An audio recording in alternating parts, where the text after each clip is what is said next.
Assalamualaikum warahmatullahi wabarakatuh. A'udzu billahi minasyaitonir rajim. Bismillahirrahmanirrahim. Alhamdulillahi rabbil alamin. Wassalatu wassalamu ala asyrafil anbiya'i wal mursalin. Sayyidina Muhammadin wa ala alihi wa sahbihi ajma'in.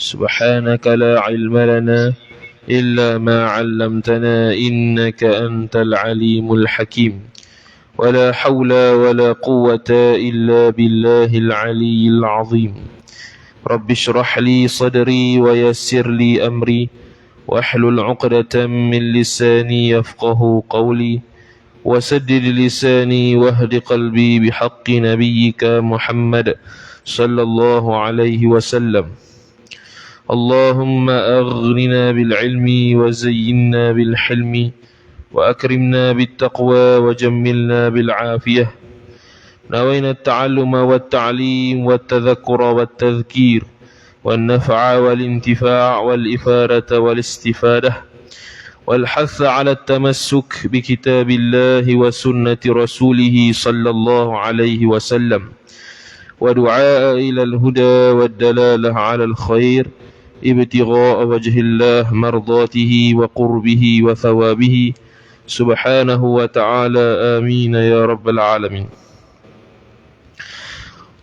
Kitab Mishahul Afrah wa Isbahil Falah. Kalau kitab Jawi muka surat 14 baris 9 daripada atas. Wa qala Syekhul Musannifu rahimahullahu ta'ala wa nafa'ana Allah bi'ulumihi wa bi'ulumikum wa bi'ulumi masyayikhina fid darain amin ya rabbal alamin. Kata pengarang Syekh Muhammad bin Ismail Ad-Dawudi Al-Fatani rahimahullahu ta'ala, babu nawaqidil wudu'i. Ini bab pada menyatakan yang membatalkan wudu. Jadi sambung perbahasan yang seterusnya berkaitan dengan wudu, iaitu berkaitan dengan cara-cara untuk bersuci. Cara-cara untuk bersuci iaitu wudu. Kita sudah bahas berkaitan dengan rukun-rukun wudu. Kita sudah bahas berkaitan dengan sunat-sunat wudu. Maka hari ini kita akan bahas pula sesi yang terakhir pada bab wudu, iaitu bab pada menyatakan benda-benda yang membatalkan wudu. Maka kata musannif rahimahullahu ta'ala, babu nawaqidil wudu'i. Ini bab pada menyatakan yang membatalkan wudu. Perkara yang membatalkan wudu maksudnya ialah kalau ada benda-benda yang dia akan sebut nanti akan datang, makna batal wudu kita, tidak sah wudu kita. Dan tak boleh buat semayang, tak boleh buat tawaf dengan wudu tersebut, kerana wudu tersebut telah terbatal ataupun wudu tersebut telah habis kegunaan dia.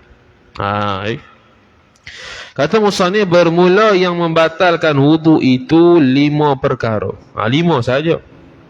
Ini yang wajib diketahui oleh tiap-tiap mukallaf, wajib fardu ain. Sebab dia berkaitan dengan sah batal taharah kita, yang membabitkan juga sah dan batal sembahyang kita, ataupun sah dan batal tawaf kita. Kalau tawaf tu kita tak heranlah sebab dia benda yang sekali-sekala. Tetapi kalau dalam bab semayang tu, tiap-tiap hari tu.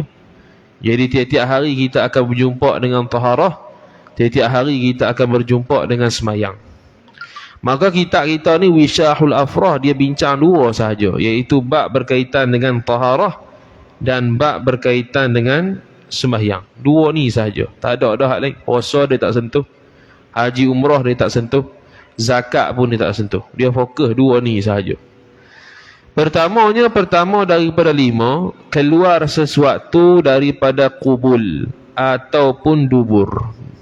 Ni tamanya ialah keluar sesuatu daripada kubul. Kubul ni jalan depan. Kubul ni jalan depan lah. Maksud dia kalau perempuan dia panggil farah, kalau lelaki dia panggil zakar. Jadi keluar sesuatu, walaupun sesuatu tersebut benda yang pelik sekalipun. Contoh keluar batu, keluar darah, keluar ulat ke? Ular dah. Keluar ulat. Jadi batal. Walaupun benda tu benda ganjil sekalipun, benda yang pelik sekalipun, maka tetap batal semayang, air semayang dia, wajib ambil air semayang lain. Melainkan mani seseorang yang keluar daripada kubul pada awal kali keluar mani. Jadi air mani, bila seseorang keluar air mani, tak batal wuduk dia. Tak batal wuduk tu sebab apa? Kerana kata para ulama fiqh sebut, kerana ada benda yang lebih besar kewajipan dia daripada wuduk, iaitu mandi. Jadi walaupun tidak dikategorikan sebagai batal wuduk, tetapi dia wajib mandi, tak boleh semayang juga. Bukan makna kalau kata tak batal wuduk tu boleh semayang lah keadaan keluar air mani, tidak. Kerana dia benda yang dia diwajibkan ke atas dia benda yang lebih besar daripada tu, iaitu mandi junub ataupun mandi wajib. Jadi dia kata pada awal kalinya, makna ada yang kedua. Contoh dia mancu air mani lelaki, maka tak batal wuduk dia, tapi wajib mandi. Kemudian dia kutip semula air mani tersebut, letak balik dalam zakat, kemudian meleleh keluar. Meleleh keluar tu, itu batal wuduk. Yang kali pertama sahaja tak batal wuduk. Mana kali pertama kalau dia keluar air mani tak batal wuduk, tapi wajib mandi. Lepas habis dia mandi, dia pun ambil balik air mani dia tu, bawa masuk dalam dia panggil injek tu, dia pun injek semula dalam zakat dia. Contohlah, dia masuk semula dalam zakat dia, kemudian keluar semula tu batal wuduk. Tu batal wuduk kali kedua. Ataupun kita bagi tahu suami isteri lah. Suami isteri, selepas dia suami isteri melakukan hubungan intim, maka selepas beratu mandilah. Lepas mandi tengok keluar air mani, tu tak boleh, tu dalam bab mandi. Hak tadilah contoh tadi, kalau yang bab suami isteri tu dia kena mandi kedok lagi tu ya. Tak apalah, kita buat contoh hak tadi. Jadi dia dah keluar air mani, dia kumpul balik, lepas tu dia masuk balik dalam farah dia ataupun zakat dia, kemudian tubik semula benda yang dia masukkan tu batal wuduk, tak wajib mandi. Tu batal wuduk, tak wajib mandi. Tu contoh dia. Maka tiada batal wuduk seorang, iaitu ketika keluar air mani kali pertama. Mana kalau kali kedua, kali ketiga dan seterusnya, batal wuduk. Maksud kali kedua ni dia masuk balik. Dia masukkan balik. Bukan maksudnya keluar daripada dalam tulang sulbi dia bagi laki-laki sampai ke keluar hasyafah. Tu kali pertama dia panggil. Jadi kali kedua, kali ketiga ni maksudnya dia masukkan dia masukkan air mani dia ke dalam zakar balik. Keluar balik. Lepas tu masukkan balik. Kali ketiga pula keluar balik. Batal wuduk tu. Itu tidak wajib mandi. Adapun jika keluar daripada seorang mani orang lain. Mani orang lain ni contoh macam mana? Suami dengan isteri lah. Isteri keluar air mani suami. Bila selepas tubuh tu keluar air mani suami di farah dia. Atau mani diri seorang. Kemudian yang ni selepas daripada dimasukkan air mani tersebut, maka batal wuduk seorang. Ni itulah tadi. Jadi contoh hak tadi kita buat betul dah. Jadi contoh pertama kita buat tu, dia keluar air mani, kemudian dia kutip semula, dia masukkan balik. Lepas tu keluar, meneleh balik. Hak tu batal wuduk. Sama jugalah bila seseorang bersetubuh, contohnya laki isteri, kemudian selepas isteri tersebut selesai dah bersetubuh, maka keluar semula air mani. Air mani siapa? Air mani suami dia. Keluar balik air mani suami dia, maka hak tu batal wuduk. Tak wajib mandilah, batal wuduk. Beza kalau keluar air mani dia memang wajib mandi. Air mani orang lain yang dimasukkan ke dalam zakar ataupun farah dia, hak tu tidak wajib mandi, batal wuduk saja. Seperti mudghah. Mudghah ni dia panggil seketul daging. Ni kalau orang gugur lah. Orang gugur dia ada alaqah, dia ada mudghah. Alaqah maksud dia apa? Segumpal darah. Mudghah maksud dia apa? Segumpal daging. Jadi dua-dua ni akan ada bila seorang perempuan gugur. Bila seorang perempuan gugur, maka dia akan keluar darah, seketul darah tu ataupun seketul daging. Maka dia kata seperti mudghah yang keluar daripada perempuan kerana campurnya mudghah tadi dengan mani laki-laki, maka yang membatalkan wuduk dengan keluar sesuatu daripada suara satu daripada dua jalan itu, habis titik itu. Jadi seperti dia buat contoh, seperti mudghah yang keluar daripada perempuan kerana campur dengan mani laki-laki. Jadi mudghah yang keluar daripada perempuan tu, yang mana mudghah itu hasil daripada persetubuhan laki dan perempuan, maka tercampurlah air mani perempuan dan air mani laki-laki tersebut, menyebabkan batal juga wuduknya. Tu dia kata contoh tu, contoh batal wuduk juga tu, seperti mudghah yang keluar daripada perempuan kerana campurnya mudghah tadi dengan mani laki-laki, maka dia panggil seolah-olah keluar mani orang lain. Maka batal juga. Tu contoh mudghah. Masuklah sama juga alaqah, benda segumpal darah. Keluar alaqah sama juga, dia batal wuduk kerana di situ ada campur mani laki-laki. Bila campur di situ mani laki-laki, maka keluar mudghah, keluar alaqah tu seperti keluar mani orang lain, maka batal wuduk. Batal wuduk dia. Kemudian selepas daripada mudghah ataupun selepas daripada alaqah gugur ni, maka dia keluar darah. Darah tersebut dia panggil darah nifas. Darah tersebut dia panggil darah nifas, bukan darah haid. Maka yang membatalkan wuduk dengan keluar sesuatu daripada salah suatu daripada dua jalan itu dengan yakin. Yang batal wuduk daripada keluar dubur ataupun kubul tu ialah mestilah dengan yakin. Mana kalau syak tak dikira sebagai batal. Contoh kita syak keluar kedok air kecil, keluar kedok tak keluar lah tu. Kerana atas kaedah al-yaqinu la yuzalu bisyakki. Yakin itu tidak dapat dihilangkan dengan syak. Mana yakinnya apa? Yakinnya tak keluar. Yang syaknya keluar kedok. Mana kita ambil hak yakin, iaitu tidak keluar. Dan dalam kaedah fiqh sebut la naslubut tahuriyata bisyakki. Para ulama fiqh tidak akan menafikan kesucian sesuatu melainkan dengan apa? Melainkan dengan yakin. Ulama fiqh tidak menafikan kesucian sesuatu dengan sebab syak. Jadi kalau dia syak keluar kedok, maknanya tidak keluar. Teruskan sembahyang, teruskan dengan wuduk tersebut. Jadi keluar dengan yang kata batal ni, keluar kubul ataupun dubur ni, keluar dengan yakin. Yakin satu ataupun zan, sama juga. Zan pun sama juga. Tapi kalau syak tak dia ambil kira. Lagi yang hidup. Orang yang batal wuduk tu orang yang hidup, bukan orang mati.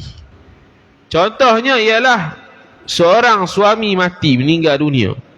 Kemudian isteri dia sentuh suami. Hak batal siapa? Hak batal tu isteri, bukan suami. Tak payahlah ambil balik wuduk kat mayat tu, jenuh. Sebab apa? Sebab dia sudah bukan mukallaf. Orang mati tu sudah bukan mukallaf, tidak ada tanggungan syarak lagi yang berkaitan dengan hukum syarak. Orang hidup saja. Jadi orang hidup saja yang membatalkan wuduk, yang batal wuduknya. Orang mati tak batal wuduk. Lagi pula wadih. Yang batal wuduk tu pula wadih. Wadih ni maksudnya jelas jantina dia. Dia laki, dia perempuan. Hak tu. Jadi kalau keluar air kencing tersebut daripada lelaki, keluar melalui zakarnya, maka baru batal wuduk dia. Keluar kencing tersebut daripada farah perempuan, baru batal dia punya wuduk dia. Ni nak keluar hak mana? Nak keluar hak khuntha. Khuntha muskil. Khuntha muskil ni kalau keluar salah satu daripada alat dia kencing, maka tak batal lagi wuduk dia. Dia kena keluar dua-dua. Pelik sikit ya. Khunsa muskil antara jantina yang payah lah yang nak jumpanya. Sebab dia ni pasien ada dua kemaluan. Jantina dia tu bukan perempuan dan bukan laki-laki. Dia panggil khunsa muskil. Dengan makna dia ada dua alat kemampuan, dua alat kemaluan. Kemudian doktor payah nak mengesahkan alat mana yang berfungsi. Tu muskil. Timbul soalan, kalau nak masuk dalam IC, nak masuk guna apa? Laki ke perempuan? Maka ulama fiqh dia menghukumkan kebanyakan hukum-hukum berkaitan dengan hukum khunsa muskil ni banyak kaitan dengan perempuan. Andai kata kalau khunsa muskil ada malang ni, dia wajib pakai tudung. Sebab khunsa muskil dia ghalib menang kepada perempuan. Dia ghalib menang kepada hukum perempuan. Banyak benda lah.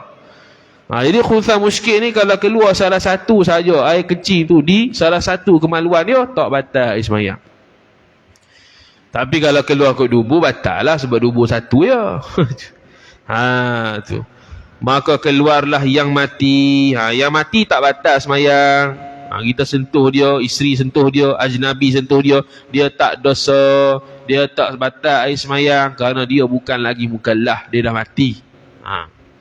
Yang hidup ni lah yang kena tanggung dosa. Yang hidup ni lah yang batal air semayang. Tu. Dan khunsa muskil, yang bagi khunsa muskil dua alat, ada alat kemaluan lelaki, ada alat kemaluan perempuan. Maka tiada batal wuduk seorang dengan dikeluar sesuatu daripada salah satu daripada dua alat tu. Tak keluar. Yang batalnya ialah dia kena keluar dua-dua. Pelik sikit Dia kena keluar, kuk farah pun kena keluar, kuk zakat pun kena keluar, baru batal. Kecuali khunsa sini dia sudah disahkan oleh doktor bahawasanya kemaluan zakar yang lebih utama. Kemaluan farah tu tak berfungsi dah. Itu dia panggil khunsa wadih. Maka ketika itu dia dihukumkan sebagai lelaki. Ataupun disahkan oleh doktor bahawasanya dua alat kemaluan ni, kemaluan perempuan yang lebih majoriti, yang lebih berfungsi banyak, dan kemaluan laki-laki itu tak berfungsi, maka dia dihukumkan sebagai perempuan. Maka khunsa tersebut khunsa wadih. Wadih adalah macam orang biasalah perempuan, cuma pelik sikit lah, ada tambahan daging kemaluan tu, maluan zakat. Jadi orang khunsa muskil ni dia tak boleh menikah, dan tak sah dia menikah sebab dia ada dua kemaluan dan tak tahu jantina sebenar dia apa. Jadi kalau kita menikah dengan khunsa muskil, kita tak tahu kita menikah dengan lelaki ke perempuan, tak tahu. Sebab tu tidak sah.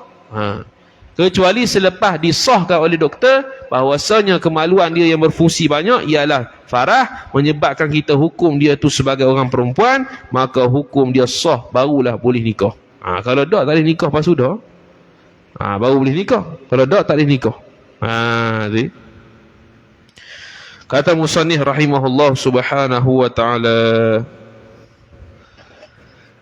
Tu wadih, tu khunsa habis. Pada masalah yang pertama, dia kata pada masalah yang pertama. Apa masalah yang pertama ni? Iaitu khunsa, iaitu wadih tu. Yang wadih tu. Jap.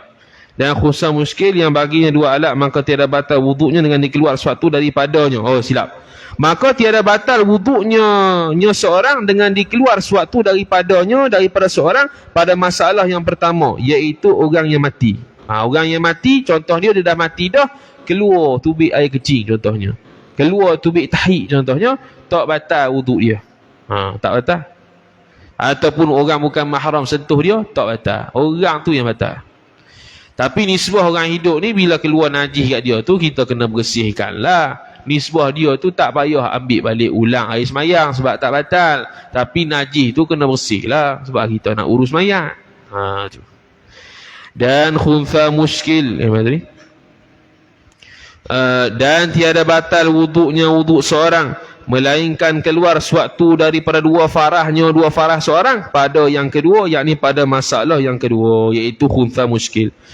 Jadi khunsa muskil nak batal, mestilah keluar daripada farah dan juga zakarnya, keluar air kencing tersebut ataupun keluar selain pada air kencing kepada dua farah tersebut. Zakar dengan farah mesti keluar baru batal. Kalau keluar salah satu tak batal. Hak tu ketetapan hukum yang ditetapkan Allah Subhanahu wa taala kepada khunsa muskil. Maka yang membatalkan wudu itu sama ada yang beradat keluar seperti tahi dan kencing, ataupun nadir. Nadir ni benda jarang, seperti darah seorang, batu, noktah.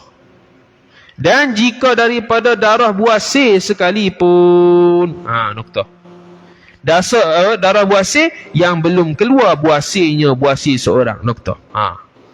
Jadi sekarang ni kita bahas pula benda yang keluar tu yang membatalkan tu apa sebenarnya? Kata para ulama, yang membatalkan puasa yang membatalkan taharah seseorang tu keluar sama ada benda yang biasa keluar atau benda yang ganjil keluar. Benda yang biasa keluar kubul apa dia? Air kecing lah.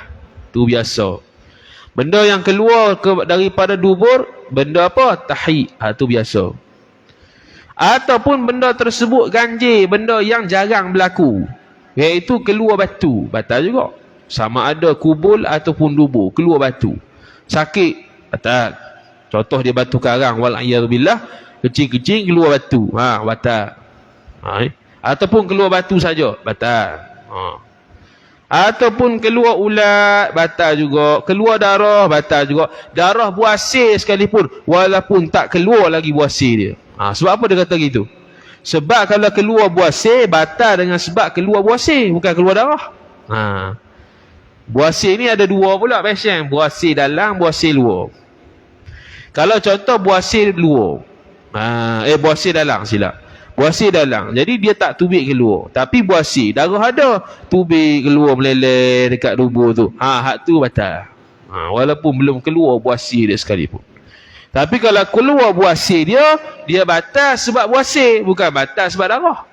Dia batal sebab buasir.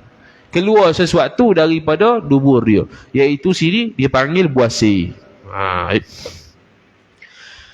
Dalam kitab Hasyiah I'anatul Talibin, Syekh Abu Bakar Syatta rahimahullahu taala memberikan tips, memberikan amalan macam mana untuk elok daripada buasir.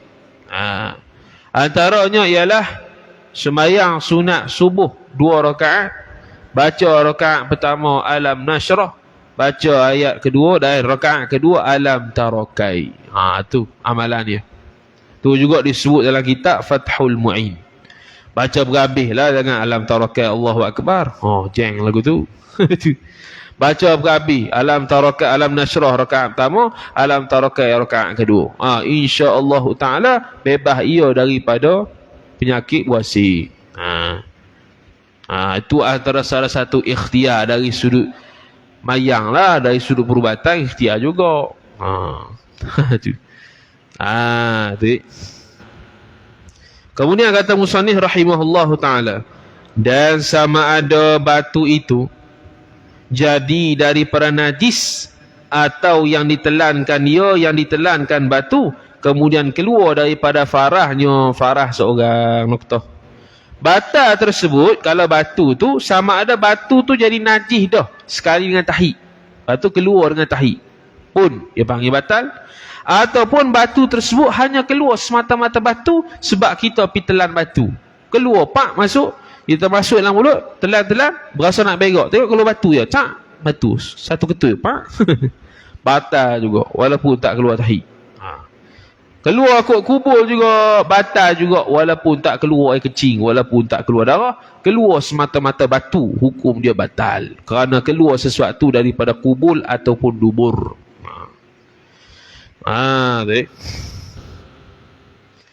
Seperti yang tersebut. Dan sama ada yang keluar itu najis seperti yang tersebut, iaitu najis apa dia? Tahi, kecing, atau suci, benda suci keluar seperti cacing. Cacing ataupun ulat najis tak? Tak najis, dia tu suci. Mati baru najis. Mati baru bangkai. Macam lalat, nyamuk, waktu dia hidup tak najis, bila mati baru najis. Najis tu pula Najis yang bangkai tu, apa nama? Lalat dengan nyamuk tu pula, dia dimaah pada air, tak dimaah pada pakaian. Dimaah pada air, maksud dia kalau dia terbang masuk dalam kopi, dia terjun, cuk, mati situ. Adakah kita kena buang kopi ataupun boleh minum? Boleh minum. Kita buanglah lalat tu dengan telan kali. Telan kali habislah. Dia dimaah pada air. Tapi tak dimaah pada baju. Maksud dia, bila kita mati lalat tu, pak masuk dalam poket kita, kita pun semayang, Allahu Akbar, tidak sah. Kerana menanggung najis. Apa najis dia? Bangkai mati dia tu. Maka tidak sah kita punya semayang. Lepas tu sebelum semayang, dia cek poket tu, kan mati semut ke? Mati semut lama juga, semut kecil tu. Mati semut ke apa, cek poket tu. Tu nak bagi ihtiyat lah, nak bagi hati-hati sikit. Kalau contoh kita ni duduk di tempat yang ada serangga banyak ni, cek semua. Takut dia mati dalam tu, kita semayang, pas semayang bagi salam, pun nampak, Allah ada nyamuk punya. Habis, bilang balik. Tu dia panggil menanggung najis. Najis yang dimaahkan pada air, tak dimaah pada pakaian. Tu dia panggil bangkai. Kalau tahik dia, tu tak dimaah pada air, tak dimaah pada pakaian. Tahik serangga. Contohnya, tahik cicak. Kita kata serangga ni sebenarnya bukan serangga, iaitu binatang yang tidak mengalir darah. Contoh cicak. Dia cek, pak, dia berok masuk dekat kena air dalam gelas tu. Hak tu tak ada khilaf, memang dia tu tak suci. Tak suci dalam mazhab Syafi'i lah. Sebab apa? Sebab air tersebut kurang 2 kullah, kemudian masuk pula najis tahik cicak. Tahik cicak tak dimaah pada air, tak dimaah pada pakaian. Kalau kena kat pakaian pun batal semayang. Kena cuci dulu. Dan jika dikeluarkan kepalanya, kepala cacing sekalipun, cacing tu buat melawak dengan dia. Cacing keluar kepala, masuk balik, batal gitu. Jahat dengan cacing. Cacing buat jahat dengan kita. Dia keluar cok kepala. Ni kalau kita yakin lah, bukan nak suruh tengok kat situ. Ulama nak buat masalah, kata keluar sesuatu ni walaupun keluar kepala, lepas tu masuk balik, batal gitu. Jahat cacing. Sama juga puasa. Kita dah berak elok dah, tiba-tiba bunyi meracun, masuk balik semua taik tu, batal puasa. Tu ataupun cacing juga hak tadi tu, keluar kepala masuk balik, batal puasa gitu. Jangan main. Tu kalau kita nampak belaka lah. Kalau tak nampak cacing tu keluar tu, sah lah puasa tu. Sekarang jadi was-was pula. Aku ni dah lah jenis bercacing kat dalam tu, dia pun duk tengok tiap-tiap masa, tak payahlah. Tu habis. Melainkan mani yang keluar dengan mimpi orang yang tetap kedudukan seorang pada bumi. Okey, hak ni tak batal. Macam mana? Contoh seorang duduk kat tiang. Duduk kat tiang. Dia duduk dalam keadaan tetap papan punggung. Tetap papan punggung ni maksudnya dubur dia itu tak ada jalan untuk keluar angin dengan sebab dia duduk tu. Dia duduk tetap bersila ke. Cuba kalau duduk bersila, tuan-tuan try tengok ketuk, boleh ke tak? Kalau tak boleh tu mana duduk tersebut duduk yang tetap papan punggung. Tapi kalau masih duduk begitu, bila kita try nak kentuk, boleh kentuk, maknanya kedudukan tersebut tidak menetap papan punggung. Tu ya cara nak cek. Cara nak cek gitu lah, cara nak test. Tu dok kita ni bila duduk tak keluar angin. Try tengok duduk macam tu, lepas tu piteran kentut. Firm tak keluar. Kalau tak keluar tu, hak tu lah dia panggil duduk tetap papan punggung. Hak tu lah. Kalau kita duduk tu masih lagi boleh bunyi ketuk ataupun keluar ketuk, maksudnya kita duduk tu tak tetap papan punggung. Maksudnya kalau kita tidur dalam keadaan begitu, batal. Okey. Sekarang ni dia duduk tetap papan punggung. Dia tidur-tidur, dia mimpi basah, keluar air mani, batal tak wuduk dia? Tak batal. Sebab apa tak batal? Pertama, dia duduk tetap papan punggung, tak batal. Yang kedua, keluar air mani tak membatalkan wuduk. Lepas tu boleh semayang? Tak boleh semayang juga, wajib mandi. Tu. Dah buat apa faedahnya sebahas tak batal wudu? Iaitu pada ketika nak mandi, kita disunatkan untuk berwudu. Lepas tu bila disunatkan berwudu, kita nak niat apa? Niat senawaitul wudu ataupun nawaitu rafa'al hadathil ke ataupun nawaitu sunnatul wudu. Tu ya. Jadi kalau ni keadaan tak batal wudu, maka sehari kita mandi wajib dalam keadaan sebelum mandi wajib kita ambil wudu, niatnya sunat wudu saja. Tak perlu niat raf'al hadath, mengangkat hadas, tak payah. Mengangkat hadas ni ketika kita berhadas sungguh ya. Sekarang ni kita tidak berhadas sebab kita tak batal air wudu, maka sah kita niat wudu itu sunat, sah. Tapi kalau kita ada hadas, kita nak mandi junub, kita pun jangan pula niat sunat pula sebab kita ada hadas. Niat nawaitu raf'al hadas. Jangan niat sunat wudu je sebab kita berhadas. Maka niat untuk wudu tersebut mengangkat hadas baru kena. Kemudian kata musannif rahimahullahu ta'ala, atau menilik dengan syahwat ataupun keluar mani tersebut sebab ditilik dengan syahwat, keluar mani. Tengok seorang perempuan cantik sangat, keluar mani, tak batal sembahyang dia, hanya wajib mandi. Okey. Atau memikirkan dengan syahwat, samalah, fikir dengan syahwat sampai keluar air mani, tak batal sebab keluar air mani tu ada benda yang lebih besar diwajibkan ke atas dia, iaitu mandi wajib, bukannya wudu. Wudu tu benda kecil je. Wudu tu benda kecil saja. Qala musannif rahimahullah subhanahu wa ta'ala. Kemudian dia kata, atau dimasukkan zakar di dalam farah binatang. Ni tak ada kerja ni. Dia tak ada isteri, dia tak ada hamba, dia tengok lembu dia gerang, ada lubang elok, dia pun masuk celup elok, batal wudu dia. Batal wudu apa? Wajib mandi. Wajib mandi. Nak kata sini wajib mandi ni. Wajib mandi. Tak batal wudu, tapi wajib mandi sebab dia diumpamakan seperti setubuh. Dia kira setubuh dah tu walaupun dengan binatang. Sebab kita manusia ni dia panggil hayawan. Lembu, kambing pun hayawan. Hayawan ni maksud dia zul hayah, benda yang hidup. Itu maksud hayawan. Yang kita hayawan ni binatang, kita binatang, bukan. Kita ni ialah al-insan, manusia. Dalam bahasa Arab, hayawan dengan al-bahaim lain-lain. Hayawan tu maksud dia benda yang hidup. Hal bahaim itu baru maksud binatang. Jadi kita hidup tak? Kita hidup. Kita dia panggil hayawan. Binatang hidup, dia panggil hayawan. Jadi kalau kita bersetubuh dengan binatang, maka kita dia panggil bersetubuh dengan benda hidup. Betul dah lah. Kita wajib mandi. Lembu tak wajib mandi lah. Lembu bukan lah. Tu. Ataupun farah, perempuan yang kecil. Perempuan budak-budak, kita masukkan zakat ke dalam perempuan budak-budak, maka tak batal wudu tapi wajib mandi. Tak batal wudu tu. Atau mahram seorang. Ni tak ada kerja belaka lah.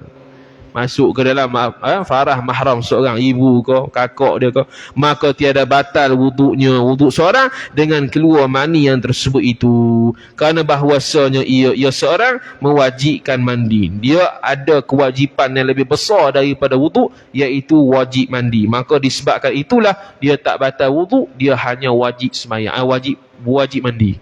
Tu. Itu ya kaedah dia. Benda yang menyebabkan wajib mandi, maka benda tu tak batal wudu.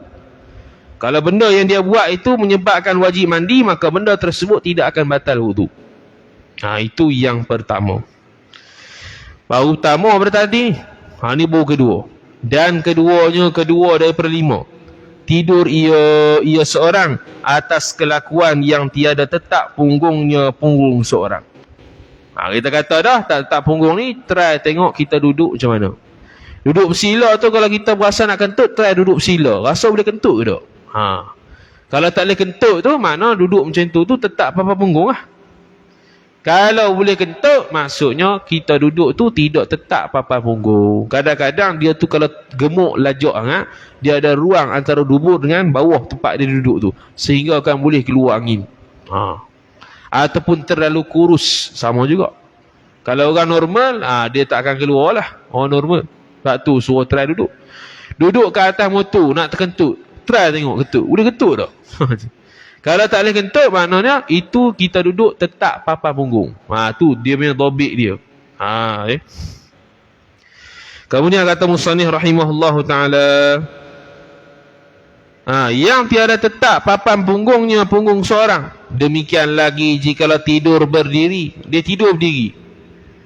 Dia tidur berdiri, lena. Batal tak wuduk dia? Batal juga. Sebab apa? Sebab dia tidak duduk. Tidur berdiri. Dia ambil kain selimut contoh tu, dia balut badan dia, dia pun tidur dalam keadaan berdiri. Kononnya tak mau batal semayang. Batal juga. Sebab tidur ni ada kemungkinan boleh keluar angin. Yang kita tak sedar. Tu. Atau atas belakang atau tidur tu atas belakangnya belakang seorang. Belakang ni maksudnya terlentang lah. Dia terlentang tidur. Lagilah batal tu. Sebab apa? Punggung dia tidak ditutup dengan bumi, yang menyebabkan boleh berlakunya keluar angin ketika dia sedang tidur. Dan jika tetap punggungnya punggung seorang sekalipun, dia tidur melentang tapi punggung tetap batal. Dia naknya duduk saja. Kalau kita tidur berdiri, lepas tu dalam keadaan kita tetap papan punggung, kita berdiri dalam keadaan diri tak duduk lah, dia panggil duduk tak duduk macam ni. Kita berdiri sambil menyandar di tiang ke, sambil menyandar di almari ke, yang mana punggung kita tu lekat dekat almari elok itu. Hak tu tak dikira tetap papan punggung. Bukan tak kira tetap papan punggung, walaupun kira tetap papan punggung, tetap batal. Ataupun kita tidur terlentang, punggung kita masih tetap papan punggung. Punggung kita masih tetap straight gitu, duduk lurus gitu, tapi tetap batal juga air semayang, kerana syarat dia mesti tetap papan punggung, dan yang kedua mesti duduk. Kalau tetap papan punggung saja tapi tak duduk, bahkan berdiri atau terlentang atau mengiring, batal. Tu. Seperti dilekatkan dengan umpama bantal atau tiang. Contoh berdiri tu kita punya punggung tu kita lekatkan di tiang, tetap batal. Ataupun kita tidur mengiring, tidur terlentang, kita dekat punggung tu kita letak bantal supaya terkatup. Tetap batal.